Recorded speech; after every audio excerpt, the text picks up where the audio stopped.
என்னம்மா, என்ன யோசிச்சுட்டு இருக்க?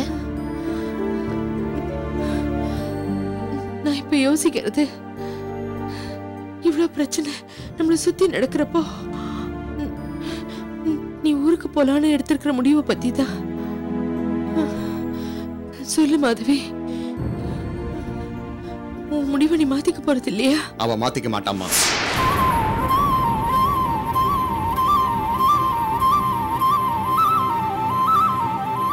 மனோகரை ஏத்துக்கிற முடிவு மட்டும் இல்லம்மா, இந்த ஊரை விட்டு போற முடிவையும் அவ மாத்திக்க மாட்டா. இப்ப எதுக்கு நான் அதை பத்தி பேசுறீங்க? பேசிதாகணும் மாதவி. இதுல உன் வாழ்க்கை மட்டும் இல்ல, எல்லாரோட வாழ்க்கையும் அடங்கி இருக்கு.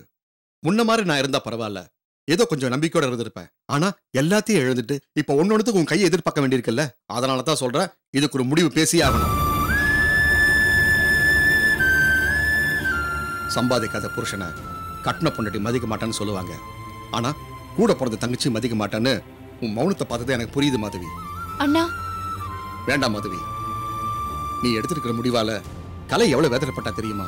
அந்த பட்டிக்காட்டுக்கு போய் நாம என்ன பண்ண முடியும்? நம்ம குழந்தைக்கு நல்ல படிப்பை கொடுக்க முடியுமான்னு கேட்கறா. நீ உன் சுயநலத்துக்காக எடுத்திருக்கிற முடிவை மாத்திக்க மாட்டேங்கிற தவிர எங்களுக்கு என்ன பாதிப்பு வரும்னு கொஞ்சமா யோசிச்சு பாத்தியா? நீங்களும் ஒரு முடிவோட தான் பேசிட்டு இருக்கீங்களா? அண்ணி என்னடா தனி கொடுத்துன்னு போறேன்னு சொல்லிட்டு இருக்காங்க. நீங்க என்னன்னா நான் சுயநலமா இருக்கேன்னு சொல்றீங்க. என்னண்ணா இதெல்லாம்? தப்புதான் மாதவி. கோகிலா கோச்சிட்டு போயிட்டா, கவிதா வாழா வெட்டியா இங்க வந்து நிக்கிறா. இதையெல்லாம் ஏத்துக்க முடியாம நீ ஊர் விட்டு போறேன்னு சொல்றது சுயநலம் சொல்லக்கூடாது, பயன்னு சொல்லணும். ஆமா, பிரச்சனையை பார்த்து நீ பயப்படுற, ஆள விட்டா போதுன்னு ஓடுற. அப்படிலாம் என்னால ஓட முடியாது. என்ன நம்பி என் பொண்டாட்டி குழந்தைங்க இருக்காங்க, அவங்களுக்காக நான் வாழ்ந்தாகணும். என்னண்ணா இப்படி பேசுறீங்க? உங்களெல்லாம் விட்டுட்டு போறேன்னு சொல்லலையே, எல்லாரும் சேர்ந்து போலாம் தானே சொன்னேன். எப்படி மாதவி, கவிதா இனிமேல் அவ புருஷன் கூட சேர்ந்து வாழ மாட்டேன்னு முடிவு பண்ணிட்டியா? இல்ல எனக்கு எதிர்காலமே இல்லைன்னு நினைக்கிறியா?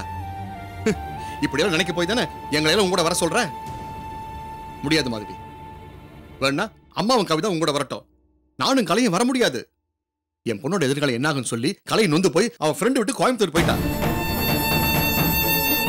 என்ன, எப்ப போனாங்க? நான் வரும்போது இருந்தாங்களே. அக்கா, நீங்களும் போனாக்காவும் மாடியில பேசிட்டு இருந்தீங்கல்ல, அப்பதான் கிளம்பி போனாங்க. ஓ, உனக்கு தெரியுமா? ஆமாண்ணா, பார்த்தேன். பேக் எடுத்துட்டு போனாங்க. அப்பவே என்கிட்ட சொல்ல வேண்டியதானே? அவன் எப்படி சொல்லுவா? கலை ஒழிஞ்சா சரின்னு அனுப்பிருப்பா. ஏன் இப்படி எல்லாம் பேசுறீங்க? அண்ணிதான் புரியாம பேசுறாங்கன்னா நீங்களும் இப்படியா? அவங்க இப்படி தனியா போனதுக்கு உங்களையும் ஸ்வேதாவையும் கூட்டிட்டு போயிருக்கலாம்ல. அவள மனசு நொந்துவே ஃப்ரெண்ட் வீட்டுக்கு போயிருக்கா, இதுல குடும்பத்தையும் கூட்டு போவளா? சரி, நான் ஒண்ணே ஒண்ணு உங்ககிட்ட கேக்குறேன், நீ இப்ப வந்திருக்கே, உன் புருஷன் கூட வந்திருக்கியா சொல்லு. அண்ணா, எதுக்குண்ணா எதுக்கோ போய் முடிச்சு போட்டுட்டு இருக்கீங்க? என்ன இப்படி எல்லாம் பேசிக்கிட்டு இருக்க? பிரச்சனையை வளர்த்துக்காம இதோட விடு. எல்லாரும் ஊருக்கு போறது ஒத்து வராது. மாதவிட்ட சொல்லு. நான் போறதா எடுத்த முடிவு நம்ம எல்லாரோட நல்லதுக்காக தான். அதை நீங்க புரிஞ்சுக்கணும். புரிஞ்சுக்கலனா என்னால எதுவும் செய்ய முடியாது. என் முடிவுல எந்த மாற்றமும் இல்ல. ஓஹோ, உன் முடிவுல மாற்றம் இல்ல, அப்படித்தானே? சரி, எனக்கு தெரிஞ்ச முடிவு நான் எடுக்கிறேன். அண்ணா, ராமகிருஷ்ணா,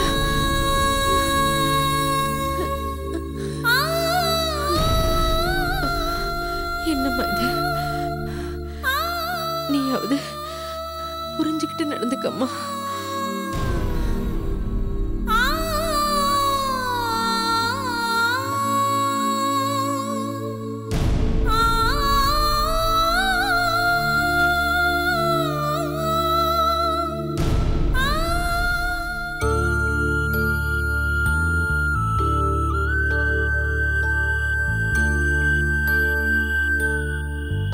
மாட மாளிகையில, கோட்டை கோபுரத்துல, பஞ்சு மெத்தையில, குழு குழு ஏசியில படுத்து கிடந்தானா இன்னைக்கு கட்டாந்தரையில பாய விரிச்சு படுக்க வேண்டியதா போச்சு.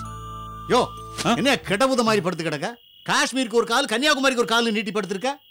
அதுக்கு தானே இடத்த பிடிச்சி வச்சிருக்கேன். எதுக்கு இடத்த பிடிச்சி வச்சிருக்க? இந்த பக்கத்துல என் குழந்தையா படுப்பா, இந்த பக்கத்துல என் பொண்டாட்டி படுப்பா, அதுக்கு தானே இடத்த பிடிச்சி வச்சிருக்கேன். நல்ல நாம பொண்டாட்டியோட கூட அப்படி இப்படி இவன் பொண்டாட்டிங்கிறான், கொழுந்தியா. என்ன மாப்பிள வளவளன்னு பேசிட்டு இருக்கீங்க? மாமா கதை சோக்கதே சொல்லிக்கிட்டு. சரி சரி, பாய விரிங்க. விரிக்கிறேன்.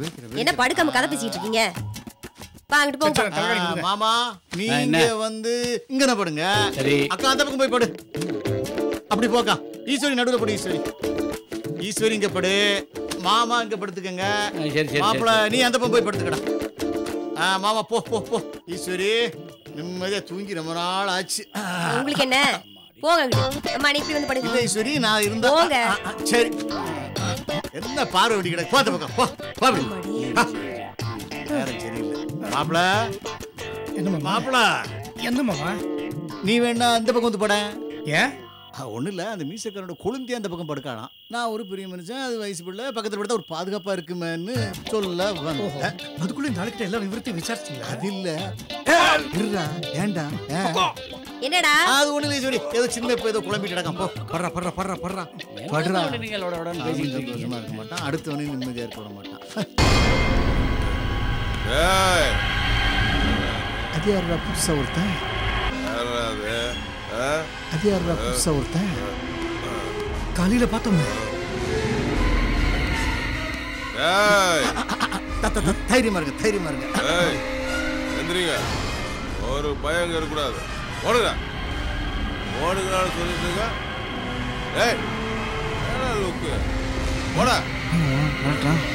ஒரு பயம் இருக்கக்கூடாது. ஏய் என்ன லுக்கு சொல்லிட்டு இருக்க? போய்கிட்டே இருக்கணும். என்னடா உனக்கு தனியா சொல்லணுமா?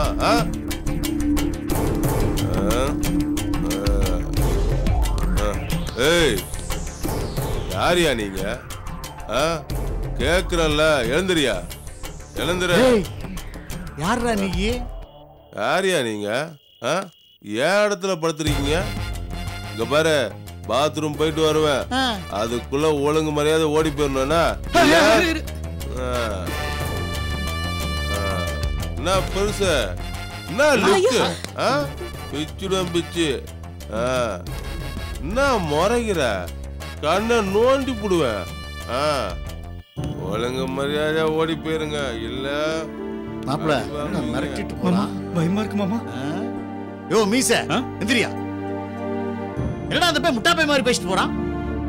யோ சத்தமா பேசாதியா. அவன் பெரிய ரவுடியா, 10 வருஷமா இங்கதான் இருக்கான். எந்த பாயில வேணாலும் படுப்பான், யார் வீட்டுல வேணாலும் தூங்குவான். அவன் எந்த பாயில வேணா வாந்தி எடுப்பான். அவங்கிட்ட ஏன் வம்பு? பேசாம உள்ள போய் படுங்க. இந்தா தள்ளுங்க. என்ன பயம் காட்டுறீங்களா? உண்மையை சொன்னேன், அதுக்கு மேல உங்க இஷ்டம். அக்கா எதுக்கு அக்கா புதுசா அந்த இடத்துல வம்பு இழுக்கணும்? பேசாம உள்ள போய் படுத்துருவோம். அதை ஏங்குறேன். இது நம்ம வீட்டு வாசல், அது நம்ம இஷ்டம், நம்ம படுத்துக்குறோம். எத்தனை நாளைக்கு இப்படி பயந்துட்டே இருப்ப? ஆமா ஈஸ்வரி, இந்த இம்சைக்கு ஒரு முடிவு கட்டி ஆவணும். என் கையில மட்டும் வீச்சர்வா இருந்திருக்கும்னா அவன் தலை இளநி சீவன மாதிரி சீவி இருப்பேன். அன்னைக்கு என்னடானா அந்த சப்திக்கார பிள்ளைங்க வீட்டுக்கு வரும்போது வெட்டருவா வீச்சர்வா வெல்கம் எதுவும் கையில இல்ல, அதனால அவனுங்க தப்பிச்சானுங்க. எல்லாம் என் வீரத்துக்கு சோதனையா இருக்கு ஈஸ்வரி. போதும், கொஞ்ச நேரம் பேசாம இருக்கீங்களா நீங்க? ஏய் என்னடா முறைகிற? நான் படுக்கணும்னு சொன்னல, போக மாட்டீங்களா? இது எங்க வீட்டு வாசல், நாங்க படுப்போம். நீ யாரு கேக்க? ஏய் என்ன பேசுற? பொம்பளை அடக்க உடக்க வரும் பார்த்தா ஓட பேசுற. ஏய் என்ன கையோங்கற? இங்க தைரியம் இருந்தா இன்னொருட்ட கையோங்க பாப்பா. என்ன பண்ணுவ?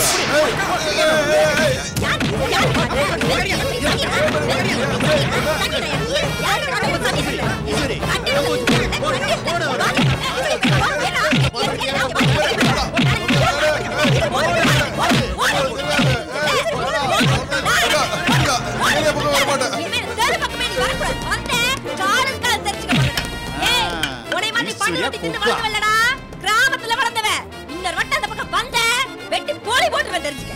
யாரு கிட்ட வச்சுக்கிற? இம்புட்டு பேர் இருக்கா, இவர் ஒருத்தர் மட்டும் வந்து சவுடால்தனம் பண்ண நாங்களாம் பயந்துருவோமாக்கும். இன்னொரு தடவை வா, உன குடல உரி மாலையா போட்டுறேன். என்ன வேடிக்கை பார்த்துட்டு படுங்க. படுங்க பேசாம படுங்க. எங்க படுங்க போங்க. இங்க இருந்தவங்க எல்லாம் காணோம். ஈஸ்வரி எல்லா பேரும் பயந்து ஓடி போயிட்டாங்க ஈஸ்வரி. இனிமே இந்த ஏரியாவிலே நாம வச்சதான் வருஷ. அடி உதவுன மாதிரி அண்ணன் தம்பி உதவ மாட்டாங்கிறது எவ்வளவு கரெக்டா போச்சு பாத்தியா? டேய் இந்த ஏரியாவே நமக்கு தாண்டா. இனிமே நம்மள யாரும் அசைக்க முடியாது. படுங்க படுங்க படு மாமா படு படு. நீ போய் படு சரி போ போ போ போ. பாவம் இந்த வரட்டு வரட்டிட்ட. அப்பா அப்பா அம்மா. படுங்க படுங்க படுங்க. அப்பளா தூங்கு, நிம்மதியா தூங்குடா.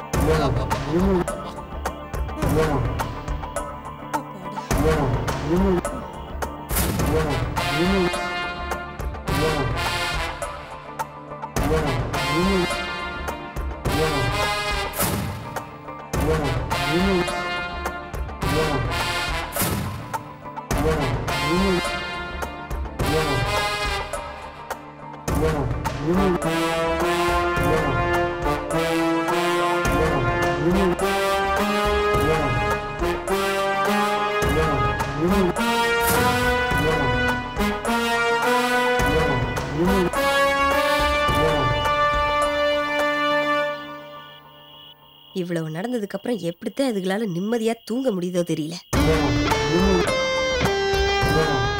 என்னால முடியலையே, தூங்க முடியலையே, தூங்கவும் மாட்டேன். பழைய நிலைமைக்கு வராம நான் தூங்கவே மாட்டேன்.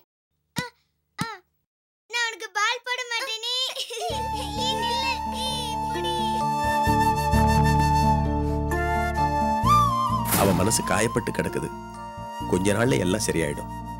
ஏ மாமா, அவ மனசு காயப்படுற அளவுக்கு நான் நடந்துட்டேன்னா என்ன? இப்படி பேசிட்டு போறா? விடுமா, நான் அவளுக்கு புரிய வைக்கிறேன்.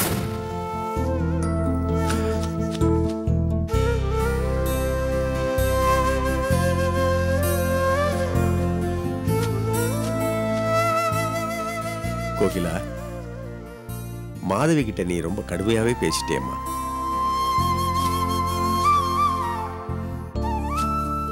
நீ அப்படி பேசிருக்க வேண்டியது இல்லையம்மா. இல்ல மாமா, நான் அப்படி பேசலனா மாதவி என்னை கூட்டிட்டு போறதுல பிடிவாதமா இருந்திருப்பா. அதை தவிர்க்கணும் தான் மனசை கல்லாக்கிட்டு அப்படி பேசினேன். நீ பேசுறது உனக்கு சரின்னாலும் மாதவிக்கு அது தப்பாதானமா தெரியும். இல்ல மாமா, மாதவிக்கு மேல வருத்தம் தான் இருந்திருக்குமே தவிர நான் பேசின தப்பா தோணியிருக்காது. மாதவி மட்டும் இல்ல, என் வீட்டில் யாரும் என்ன தப்பா நினைக்க மாட்டாங்க.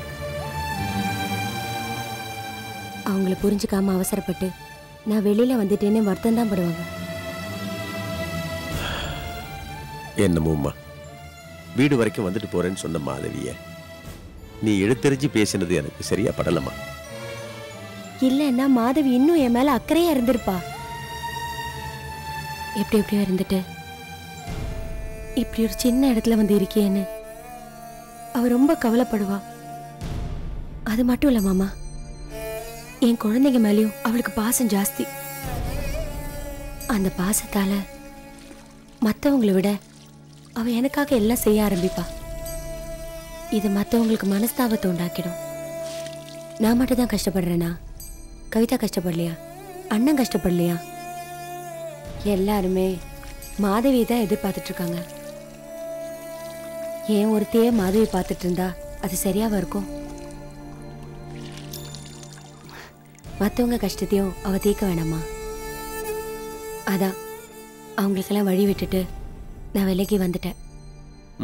வந்தாச்சு. ஆனா நம்மால வாழ்ந்துட முடியுமா? சொல்லு. இன்னும் கொஞ்ச நாள்ல குழந்தைங்களுக்கு ஸ்கூல் ஆரம்பிச்சிடும். அட்மிஷன் அது இதுன்னு ஏகப்பட்டது செலவாகுமே. அதையெல்லாம் யோசிச்சு பாத்தியா? கார்பரேஷன் ஸ்கூல்ல சேர்த்துடலாம் மாமா. பெரிய ஸ்கூல்ல சேர்த்தாதான் படிப்பேன்னு என் பிள்ளைங்க ஒன்றும் அடம் பிடிக்க மாட்டாங்க. அது இருக்கட்டும்மா. ஓம் பிரச்சனைக்கு என்ன பண்ணுவேன்? மருத்துவம் பார்க்கணும், உன்னை குணப்படுத்தணும். இதுக்கெல்லாம் பணத்துக்கு எங்கம்மா போறது? பேசாம மாதவி கிட்ட உண்மையை சொல்லி உதவி கேட்கலாமா? வேணாம் மாமா. மாதவி கிட்ட சொன்னா அவன் நிலத்தை வித்து பணத்தை தருவா. அது வேணாம். அந்த நிலம் என் கூட பிறந்தவங்களுக்கு பயன்படட்டும். அப்போ விலகி இருக்கிறதுன்னே முடிவு பண்ணிட்டியா? இல்ல, எதிர்நீச்சல் அடிக்கலான்னு முடிவு பண்ணிட்டேன் மாமா. ஏன்னா நான் வாழ்ந்தாகணும். என் பிள்ளைங்களுக்காகவாத நான் வாழ்ந்தாகணும். அதனால நாளையில நான் ஏதாவது வேலைக்கு போலான்னு இருக்கேன் மாமா.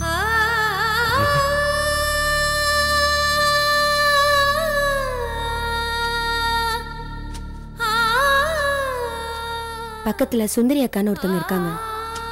அவங்க கிட்ட சொன்னேன், ஏதாச்சும் வேலை வாங்கி தரேன்னு சொல்லியிருக்காங்க. வேண்டாமா, வேண்டாம். நீ வேலைக்கு போக வேண்டாம். ஏன்? மூளையில கட்டி இருக்கே, வேலை செய்யும்போது உடஞ்சிட்டா என்னாவுன்னு யோசிக்கிறீங்களா? அதுக்கெல்லாம் பயந்தா வாழ முடியுமா மாமா? ஆண்டவன் எனக்கு எத்தனை நாள்னு எழுதி வச்சிருக்கானோ அது வரைக்கும் நான் வாழத்தான் செய்வேன் மாமா. இல்லம்மா, நான் வேணும்னா ஒரு வேலையை தேடிக்கிறேன். நீ அனாவசியமா கஷ்டப்பட வேண்டாம். இப்ப இருக்கிற சூழ்நிலையில நான் வேலைக்கு போறது அவசியம் மாமா.